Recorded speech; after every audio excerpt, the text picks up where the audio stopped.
பின்லாந்தினுடைய ஜனாதிபதி இன்றைக்கு ஒரு முக்கியமான அறிவிப்பை விடுத்திருக்கிறார். அலெக்சாண்டர் ஸ்டப் கூறியதாக ராய்ட்டர் செய்தி சேவை வெளியிட்டிருக்கக்கூடிய அறிக்கையில் காசா பகுதிகளுடைய நிலைமைகளை கட்டுப்படுத்துகிற விவகாரத்தில் நம்முடைய தோல்வி என்பது மனித குலத்திற்கே உண்டான ஒரு மாபெரும் தோல்வி என்று சொல்லி பின்லாந்தினுடைய அரச தலைவர் பிரசிடென்ட் இன்றைக்கு இந்த அறிவிப்பை வெளியிட்டிருக்கிறார்.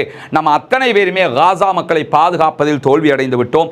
இது மிக பாரியதொரு மனிதகுல தோல்வி என்கிறார் பின்லாந்தினுடைய அதிபர். அதை இன்றைக்கு இஸ்ரேல் மீது தடைகள் விதிக்கப்பட வேண்டும், இஸ்ரேல் தொடர்ந்து ஆடுகிற ஆட்டம் நிறுத்தப்பட வேண்டும் என்று சொல்லி பாலஸ்தீனத்திற்கான ஐநாவினுடைய சிறப்பு தூதராக இருக்கக்கூடிய பிரான்சிஸ்கா அல்பானிஷ் அவர்கள் வெளியிட்டிருக்கக்கூடிய அறிக்கை சொல்கிறது. பத்திரிகையாளர்கள், மருத்துவமனைகள், மருத்துவர்கள் அத்தனை பேரும் காசாவிலே பாதுகாக்கப்பட வேண்டும். சர்வதேச சட்டத்தை அதன் அர்த்தத்திலிருந்து அரசியல்வாதிகள் காலி செய்து விட்டார்கள், அழித்து விட்டார்கள். இஸ்ரேலுடைய அரசியல்வாதிகள் இஸ்ரேலுக்கான ஆயுத விற்பனைக்கு சர்வதேச நாடுகள் முற்றுகை அறிவிக்க வேண்டும், தடை அறிவிக்க வேண்டும். போன்ற காசா பகுதிக்குள் உதவிகள் நுழைவதற்கான அனுமதியை மொத்தமாக நாம் பெற்றுக் கொடுக்க வேண்டும். ஐரோப்பிய நாடுகள் இஸ்ரேலுக்கு அழுத்தம் கொடுக்க போதுமான வேலைகளை செய்யவில்லை. அவர்கள் மிக முக்கியமான அழுத்தங்களை வழங்க வேண்டும் என்று சொல்லக்கூடியவர்.